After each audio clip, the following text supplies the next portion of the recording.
Hi friends, welcome back to it's my flavour. ఈ రోజు recipe వచ్చేసి కట్టె పొంగల్ అండి. దేవీ నవరాత్రుల్లో అమ్మవారికి మొదటి రోజు కట్టె పొంగల్ నైవేద్యంగా సమర్పిస్తాము. కట్టె పొంగల్ని టిఫిన్గా కూడా వాడొచ్చండి. చాలా రుచిగా ఉంటుంది.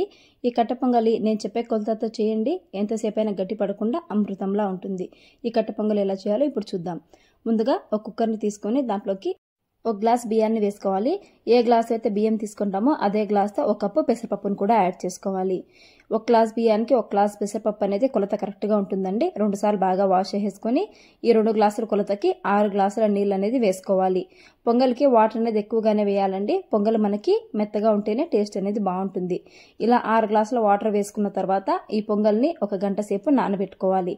గంట సేపు నానబెట్టుకున్న తర్వాత దీంట్లోకి చిటికెడు పసుపుని యాడ్ చేసుకోవాలి. వద్దనుకుంటే పసుపుని స్కిప్ చేసుకోవచ్చండి. 1/2 స్పూన్ జీలకర్ర వేసుకోవాలి. అలాగే 8 నుంచి 10 మిరియాలను యాడ్ చేసుకోవాలి. అలాగే రుచికి సరిపడినంత ఉప్పుని యాడ్ చేసేసుకొని దీంట్లోకి మనం 1 స్పూన్ నెయ్యిని అనేది యాడ్ చేసుకోవాలి. మనం నెయ్యిని కానీ వేసుకున్నట్లయితే మనకు పొంగల్ అనేది కుక్కర్లో ఉడికించుకునేటప్పుడు పైకి పొంగకుండా ఉంటుందండి. ఈ టిప్ని యూజ్ చేసి పొంగల్ అనేది చేయండి. ఇప్పుడు మూత పెట్టేసుకొని మీడియం ఫ్లేమ్లో 3 విజిల్ వచ్చేంత వరకు కుక్ చేసుకోవాలి. ఇలా 3 విజిల్ వచ్చిన తర్వాత ఒకసారి మూత ఓపెన్ చేసి చూపిస్తున్నానండి. చూడండి, మనకు పొంగల్ అనేది బాగా కుక్ అయిపోయింది. రైస్ పప్పు 2 ఈక్వల్గా కుక్ అయిపోతాయండి. అయితే పొంగల్ అనేది మనకి ఇలా గట్టిగా ఉంటే బాగుండదు కాబట్టి దీంట్లోకి మనము వేరొక స్టవ్ మీద ఇలా ఒక 2 గ్లాసెస్ నీళ్ళని మరిగించుకొని ఈ వేడివేడి నీటిని మనకు పొంగల్ ఎంత కన్సిస్టెన్సీ అయితే పలచగా కావాలనుకుంటున్నామో ఆ కన్సిస్టెన్సీకి తగ్గట్టుగా వాటర్ని యాడ్ చేసుకోవాలి. నేను 1.5 గ్లాస్ వాటర్ అనేది యాడ్ చేసుకున్నానండి. స్టవ్ ఆన్ చేసుకొని పొంగల్ని ఉడకబెట్టుకోవాలి. చూడండి, పొంగల్ ఉడుకుతూ మనకు కొంచెం దగ్గర పడుతుంది. ఇలా ఉన్నప్పుడు తాలింపు వేసుకోవాలి. స్టవ్ ఆన్ చేసి కడాయి పెట్టేసుకొని అమ్మవారికి నైవేద్యంగా పెడుతున్నాం కాబట్టి నేను తాలింపు అనేది నెయ్యితోనే పెడుతున్నానండి. టిఫిన్ కోసం అయితే మీరు ఆయిల్ కూడా యూజ్ చేసుకోవచ్చు. 3 స్పూన్ల నెయ్యిని తీసుకోవాలి. నెయ్యి అనేది కొంచెం కాలిన తర్వాత దీంట్లోకి 1/2 స్పూన్ ఆవాలు, 1/2 స్పూన్ జీలకర్ర, అలాగే 7 నుంచి 8 మిరియాలు, 3 నుంచి 4 ఎండుమిర్చిని చిన్న ముక్కలుగా తుంచి వేసుకోవాలి.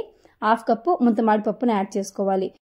ముంతమామిడి పప్పు వద్దు అనుకుంటే మీరు స్కిప్ చేసుకోవచ్చండి. ఈ తాలింపు కొంచెం బాగా పోపు వేగాక దీంట్లోకి సన్నగా తరిగి పెట్టుకున్న 1 ఇంచు అల్లాన్ని చిన్న చిన్న ముక్కలుగా కట్ చేసుకొని యాడ్ చేసుకోవాలి.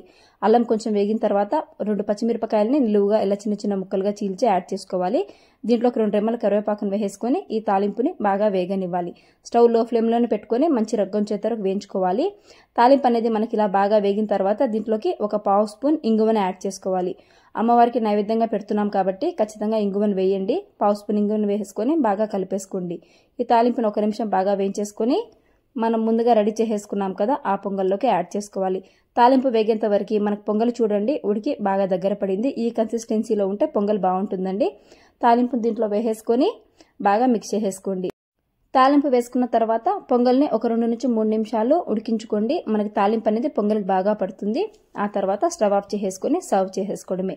ఇంతేనండి, సింపుల్ అండ్ టేస్టీ కట్టె పొంగల్ మనకు రెడీ అయిపోయింది. అమ్మవారికి నైవేద్యంగా సమర్పించండి.